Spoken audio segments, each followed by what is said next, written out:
Hello అందరికీ welcome to my channel and నా ఛానల్ని ఎవరైనా ఫస్ట్ టైం చూస్తున్నట్టయితే ఖచ్చితంగా సబ్స్క్రైబ్ చేసుకొని వీడియో లాస్ట్ వరకు చూసి నచ్చితే లైక్ చేయండి. అండ్ నేను మా అత్తయ్య వాళ్ళ ఇంటికి వెళ్తున్నాను అనమాట. సో దానికోసమే లగేజ్ ప్యాక్ చేసుకుంటున్నాను అండ్ ఒక 1 వీక్ అలా ఉండి అక్కడే ఉంటాను నేను.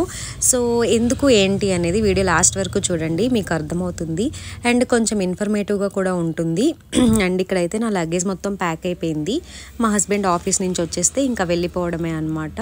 అండ్ నేను ఎప్పుడైనా సరే ఎందుకో ఎంత తక్కువ లగేజ్ ప్యాక్ చేసుకుందామన్నా నాకు ఒక చిన్న సైజ్ సూట్ కేస్ అయితే ఖచ్చితంగా కావాలి. అది దాంతోపాటు మళ్ళీ ఇలా బ్యాక్ ప్యాక్ లాంటిది కూడా ఒకటి ఖచ్చితంగా కావాలన్నమాట. ఎందుకో నాకు అన్నీ అయిపోతాయి, నేనేం చేయలేను దానికి.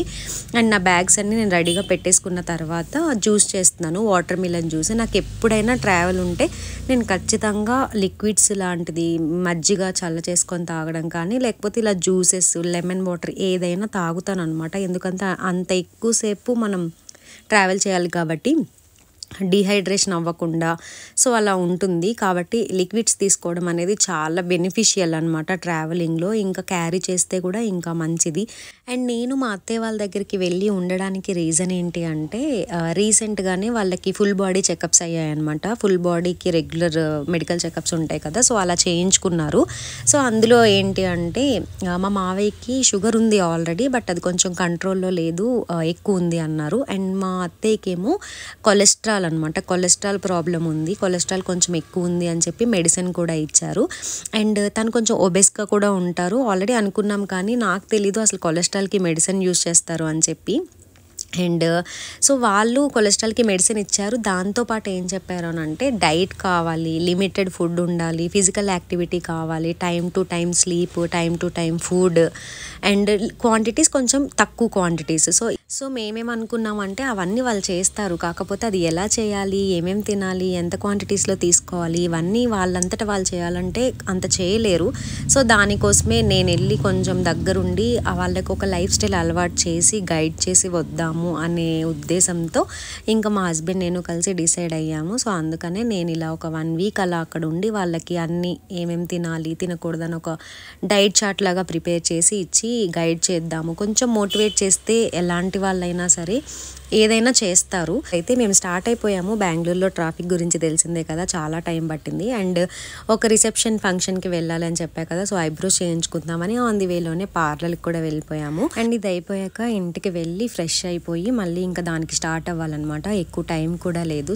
అండ్ ఇంటికి వచ్చేసాము. ఇంకా మా అత్తయ్య నేను రెడీ అయిపోయాం. మా లుక్ ఎలా ఉందో కామెంట్ చేయండి. అండ్ మాకు బయటికి ఎక్కడికి వెళ్ళినా బేసిక్ థింగ్ ఏంటంటే దేవుడికి దండం పెట్టుకుని వెళ్ళడం, అది ఎక్కడికి వెళ్ళినా కానీ.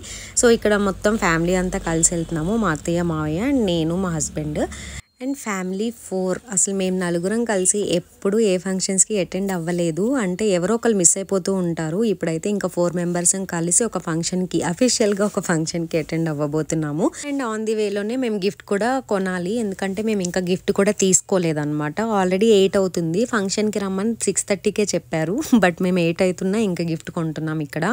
బట్ నా బేసిక్ అడ్వైజ్ ఏంటంటే అసలు బయట అసలు గిఫ్ట్సే కొనకండి, చాలా అసలు వేస్ట్ అనమాట, మనీ వేస్ట్, అస్సలు వర్త్ కాదు. ఏది ముట్టుకున్నా వేలకు వేలు చెప్తున్నారనమాట. బట్ ఇంకా ఏం చేస్తాం, టైం లేనప్పుడు తప్పదు కాబట్టి తీసుకున్నాము, లేకపోతే ఆన్లైన్లే బెటర్. మీరు ఎవ్వరు బయట మోస్ట్లీ ప్రిఫర్ చేయకండి.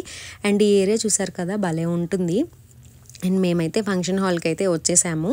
ఇక్కడ వెల్కమ్ డ్రింక్ కూడా ఇచ్చేసారనమాట, అది కొంచెం బాగాలేదు, బట్ ఇంకా తీసుకున్నాక తాగాలి కదా, ఇంకా తాగేసి లోపలికి వెళ్ళిపోయాము. ఇప్పుడు వెళ్ళి పెళ్ళికొడుకుని పెళ్ళికూతుర్ని పలకరించేసి వాళ్ళకి ఒక గిఫ్ట్ ఇచ్చేసి మనం వచ్చాము అని గుర్తుగా ఉండడానికి ఒక ఫోటో కూడా తీసేసుకొని ఇంకా మనం డిన్నర్ చేసి వెళ్ళిపోవడమే. అండ్ చాలాసేపు వెయిటింగ్ తర్వాత మమ్మల్ని పిలిచారు, ఎందుకంటే మేము లైన్లో నిలబడ్డాము. మేము లైన్లో ఉన్నప్పుడు కరెక్ట్గా దగ్గరికి వెళ్తున్నాము అన్నప్పుడు మమ్మల్ని ఒక 10 మినిట్స్ వెయిట్ చేయించి వాళ్ళు కేక్ కట్ చేశారనమాట. సో అదంతా జరిగేదే కదా, మనం దానికి ఏం ఫీల్ అవ్వకూడదు. అండ్ అలా ఇచ్చేసాక డిన్నర్కి వచ్చాము. అసలు నాది ఇట్ సైడ్ ఫంక్షన్స్కి డిన్నర్ది కూడా అసలు ఏం ఐటమ్స్ ఇవన్నీ నాకు కూడా ఫస్ట్ టైము. సో నేను ఇక్కడ మీకు అన్నీ నార్మల్గానే ఉన్నాయి, అన్నీ మనకు తెలుసు. ఇడ్లీ కూడా మనకు తెలుసు, బట్ ఇక్కడ ఇడ్లీ వేశారు. ఆ ఇడ్లీ ఎలా అంటే ఇప్పుడు చూడండి, ఆయన వేసేటప్పుడు అది వెనక్కి బౌన్స్ అవుతుంది అనమాట ఇడ్లీ, అలా ఉంది. ఇక్కడ వాళ్ళు ఎవరైనా చూస్తే ప్లీజ్ ఫీల్ అవ్వకండి, నేను ఫస్ట్ టైం ఇది ఇలా చూడడం, సో అందుకే నేను వీడియో తీసుకొని చెప్తున్నాననమాట. చూసారు కదా! ఎలా అంటే అది ఇడ్లీ వేయగానే అలా సెటిల్ అవ్వదనమాట. బౌన్స్ అవుతుంది బాల్ లాగా. అది వాటర్‌లో వేసినా సరే మనకి పీల్చుకోదు వాటర్‌ని. అలా ఉందనమాట స్పాంజ్ లాగా. మన ఇడ్లీ ఎలా ఉంటది బేసిక్‌గా అంటే మన సైడ్ ఆంధ్ర సైడ్ ఇడ్లీ గానీ, తెలంగాణ సైడ్ ఇడ్లీ గానీ ఎలా ఉంటది అంటే అది ఇలా విరగ్గానే అది ఇలా మనం తుంచగానే విరిగిపోతది. కానీ ఇక్కడ అలా లేదనమాట. సో, అది విచిత్రంగా అనిపించింది నాకు. అండ్ ఇక్కడ ఇది చూసారా? ఈ సలాడ్ కాన్సెప్ట్ బావుంది. ఎట్ ఎ టైమ్ మొత్తం 4 రకాలు ఏసేశారు. సో, ఈ థాట్ బావుంది. అండ్ ఇక్కడ వేసినవి అన్నీ మటన్ ఐటమ్స్. సో, ఏది నేను తినననమాట. సో, అన్నీ నా ప్లేట్‌లోంచి నా ఆకులోంచి మా హస్బెండ్ ఆకులోకి ట్రాన్స్‌ఫర్ అవుతూ ఉంటాయి మెల్లిమెల్లిగా. ఇడ్లీ కూడా అంతే, నేను తినలేదది.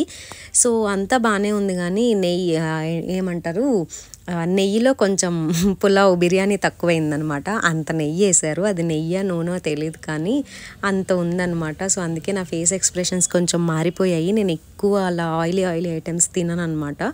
మటన్ అంటే ఇంకా అసలు తినను. సో, అందుకే నా ఫేస్ ఎక్స్‌ప్రెషన్స్ అలా ఉన్నాయి. లాస్ట్‌కి పెరుగుతో కానిచ్చేసి నా డిన్నర్‌ని ఫినిష్ చేసేసుకున్నాము. డిన్నర్ ఫినిష్ అయ్యాక ఏముంటుంది యాజ్ యూజువల్ మనం ఎక్కడికైనా వెళ్ళాము అని అంటే ఆ ప్లేస్‌ని ఎక్స్‌ప్లోర్ చేయాలి. అలా ఎక్స్‌ప్లోర్ చేసే తరుణంలో మనకి స్విమ్మింగ్ పూల్ కనిపించింది. సో, దీని చుట్టూ ఒక ప్రదక్షిణ చేసేసి కొన్ని ఫొటోస్, వీడియోస్ తీసేసుకొని వెళ్ళిన ప్లేస్‌కి న్యాయం చేసేసి ఇంకా మనం వెళ్ళిపోవడమే అనమాట. ఇక్కడ మా మామయ్యకి, అత్తయ్యకి ఫోటోషూట్ జరుగుతుంది. ఇది ఎక్కడికి వెళ్ళినా ప్రతి కామన్ అనమాట. అంటే మేమైనా ఫొటోస్, వీడియోస్ మర్చిపోతాం కానీ మా అత్తయ్య, మావయ్య మర్చిపోరనమాట. ఎందుకంటే వాళ్ళకి ఇష్టం, అలవాటు. మనకి ఇష్టమే బట్ కొన్నిసార్లు మనం లైట్ తీసుకుంటాం. వాళ్ళు ఏంటంటే ఒక ఫార్మాలిటీగా తీసుకుంటారు.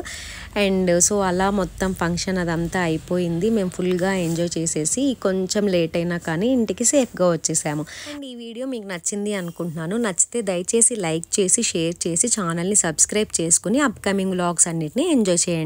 ఆగండి, ఇంకా అయిపోలేదు. ఇక్కడ ఫ్లవర్స్ ఉంటాయి కదా, అవి అలానే ఉంటే పాపం చచ్చిపోతాయి అని చెప్పి కొన్ని పీకేసుకొని ఇంటికి తీసుకెళ్ళి వాటిని మళ్ళీ బ్రతికిచ్చాను అనమాట. మంచిదాన్ని కదా. ముందు వ్లాగ్స్ అన్నీ చాలా ఇంట్రెస్టెడ్గా, ఇన్ఫర్మేటివ్గా ఉంటాయి. సో, ప్లీజ్ సబ్స్క్రైబ్ చేసుకోండి.